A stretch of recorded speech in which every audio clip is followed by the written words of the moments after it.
The iPhone 13, the next fun iteration from Apple that's going to look like all the rest and perform just as good, if not a little bit better for a little bit longer, even though we just barely bought the iPhone 12, is going to be here. Here's the rumors and leaks of the new iPhone 13 coming out this year. Now, this past year for the iPhone 12, the release date was pushed back a bit. It normally is in September of every year. But last year in 2020, because of the changes and whatnot of life and delays, they had to push it back. It wasn't in September last year. But this year, because things are normalizing a little bit more, that everything will get back to normal, and they're going to be releasing it and talking about it in September of 21 this year. Very exciting stuff. Now, the iPhone 13, what is going to be happening with the iPhone 13? Is it going to be a new design? Is it going to not have a notch anymore? What's going to happen? Supposedly, iPhone 13 is going to have 4 different variants of it. The iPhone Mini 13, the iPhone 13, the iPhone 13 Pro, and the iPhone 13 Pro Max. A lot of fun stuff. And it's going to be very similar, as always, to the iPhone 12 lineup. One of the most exciting things to talk about is that the display, at least for the Pro models, the iPhone 13 Pro and the iPhone 13 Pro Max, is going to have a 120 hertz display, a very fast, smooth, fluid display. Except for the people who, like me, will probably get the iPhone 13 or the iPhone 13 Mini.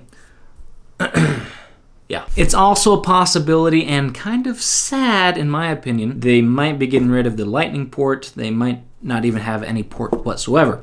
So it will all be wireless charging. That's the expected change in the new iPhones. Which, to be honest, I mean, it has its ups and downs. You would think it's a feature they're just removing to save costs, but at the same time, I can see it being a move in making it more waterproof and more durable in that regard, because it'll be more waterproof. Now, I'm not a person that really uses the, waterproof features of a phone. I'm not one who goes scuba diving in the Galapagos and, uses my phone underwater. I'm usually one who keeps my phone very far away from water, even if it's waterproof. I just don't like the idea of getting it all clogged up, clogged up with water. So no good in my opinion. Some people really enjoy that, and I think it'll be beneficial for them. For myself, I'd prefer having a Lightning port, just to have more options. What I do right now for charging my iPhone, if I'm at work or wherever, I have a charger there, just there, sitting there, and I already have it all set up.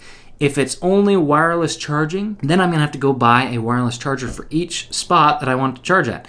If I have one at my workstation, if I have one at work or at my work desk at home, or if I have one in my bedroom, I can't just charge it like I normally would. Now I have to get 3 separate wireless chargers to be able to charge them at those locations, which I don't like. And Apple probably knows we're all going to end up doing it anyways, so they're not going to care. The pricing of the iPhone 13 is assumed to be right in line with what the iPhone 12 has been, and even possibly a little bit cheaper. Most likely it'll be right in line with the same exact pricing. And the other thing to note, it's possible that the iPhone 13 won't even be called iPhone 13. It might go back to what it used to do. It might be the iPhone 12s series. Either way, it should be a nice new refresh. It just might not be a giant change in design and performance and all that. It might just be a very small upgrade. The other thing that's exciting is the notch on the top of the phone is going to be reduced from what everyone is saying and what the leaks are saying of the iPhone 13. I'm going to keep calling it the iPhone 13 because we don't know yet. So the iPhone 13, the notch is expected to be a little bit smaller than what it has been previously in the iPhone 12 and before.